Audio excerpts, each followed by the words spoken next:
बिना पाकाची, हाताला चटका न लागणारी ती गुळवडी खुसखुशीत कशी करायची आहे ती बघणार आहोत. मी भारती होम किचन्समध्ये आपले खूप खूप स्वागत आहे. तर आज करणार आहोत आपण बिना पाकाची खुसखुशीत ती गुळवडी. तर इथे मी साहित्य बघून घेऊयात.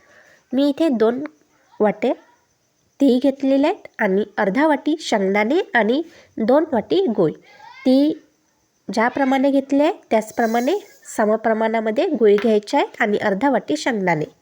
आता ती छान भाजून घ्यायची आहे. कढई ठेवलेली आहेत आणि गरम झाल्यावर नाही टाकायची, ती कढई ठेवल्याबरोबरच ती घालायची आहेत, म्हणजे ते आतून छान शिजते. म्हणजे कढई जर गरम झाली आपली तर ते वरून शिजतात आणि आतून कच्चे राहू शकतात, म्हणजे लवकरच चटक असे उडतात.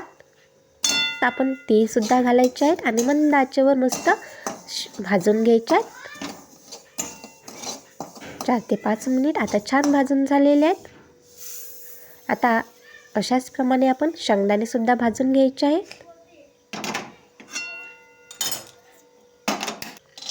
मंद आचेवर, मीडियम आचेवर, म्हणजे आतून छान शिजले जातात. शेंगदाणे मस्त छान भाजून घेतलेले आहेत साल निघतपर्यंत आणि याचे साल काढून घ्यायचे आहे. आता ती छान बारीक करून घ्यायची, जाडसरच ठेवायची आहे. एकदम बारीक नाही करायचे, नाहीतर मग खूप पेस्ट होते आणि मग ते बर्फी दिसायला चांगले नाही वाटत. म्हणजे असे रवेदार छान ती बारीक करून घेतलेले आहेत मी. आता शेंगदाण्याचे साल काढून घेतलेले आहेत, ते सुद्धा छान जाडसर बारीक करून घ्यायचं आहे. बघा, म्हणजे असे पद्धतीने छान बारीक करून घ्यायचे आहे. आता एका ताटाला मी 1 चम्मच तूप घालून पसरून घेतलेलं आहे. तूप लावून घेतलेलं आहे ताटाला. इथे 2 चम्मच तूप घातलेलं आहे.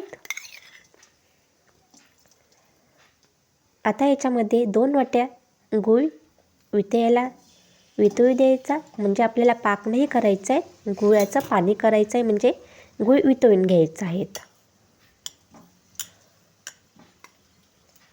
कमी आचेवर, मीडियम आचेवर हा गूळ वितळून घ्यायचा आहे.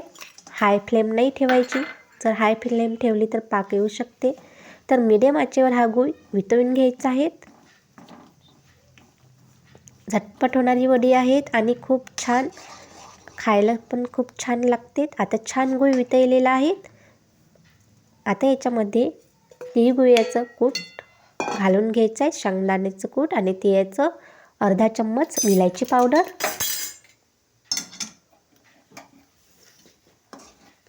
छान मिक्स करून घ्यायचं आहे, एकजीव करून घ्यायचं आहे तीळ आणि गूळ. आणि पावर बंद करायचा आहे, गॅस बंद करायचे आहे त्या स्टेजला. पण झटपट हे मिश्रण करून घ्यायचं आहे, मिक्स करून घ्यायचं आहे. तुम्ही नक्की ट्राय करून बघा. ही रेसिपी खूप लवकर होणारी आहे आणि एकदम परफेक्ट माप आहे. 2 वाट्या तीळ, 2 वाट्या गूळ आणि अर्धी वाटी शेंगदाणे. आता छान मिक्स झालेलं आहे.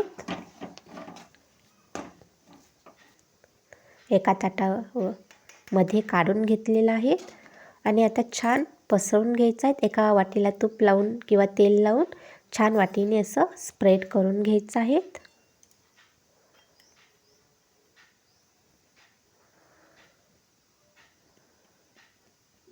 बघा, मस्त असं स्प्रेड करून घ्यायचं आहे, पसरून घ्यायचं आहे. झटपट करायची आहे ही क्रिया, नाहीतर मग कडक येऊ शकते. आता छान पसरून घेतलेला आहे. मी याच्यावरून टाकण्यासाठी 2 चम्मच खोबरा किस घेतलेला आहे, सुक्या खोबऱ्याचा किस घेतलेला आहे आणि शेंगदाण्याचे तुकडे ठेवलेले होते मी 2 चम्मच, ते सुद्धा याच्यावर गार्निशसाठी टाकून घ्यायचं आहे. तुमच्याकडे ड्रायफ्रूट्स असतील तर तुम्ही ड्रायफ्रूट्स टाकू शकता किंवा नसेल तर मग याचप्रमाणे शेंगदाण्याचे तुकडे वरून छान घालून घ्यायचे आहेत. खूप छान ते दिसतात. आणि खोबरा किस आता छान प्रेस करून घ्यायचं आहे. आता वडी पाडून घ्यायची आहे, म्हणजेच गरम राहते त्याच वेळेला ही वडी पाडून घ्यायची आहेत. तुम्हाला ज्या पद्धतीने हवी असेल, छोटी मोठी, त्या आकारानुसार तुम्ही ही वडी पाडू शकता. मी ते साधारणच आकार ठेवलेले आहेत, मीडियम साईजच्या अशा पद्धतीने छान वडी पाडून घेतलेली आहेत. आणि हे अर्धा तास असंच ठेवायचं आहे वडी पाडल्यानंतर. आणि नंतर मग अशा वड्या काढून घ्यायच्या आहेत. मग नंतर अर्धा तासानंतर वडी काढून घ्यायच्या आहेत. आता अर्धा तास झालेला आहेत. आता मी छान इथे वड्या काढून घेत आहेत. बघा किती छान निघत आहेत, अलगदच निघत आहेत बघा. आणि टेक्स्चरसुद्धा खूप छान आलेलं आहे वडीचं.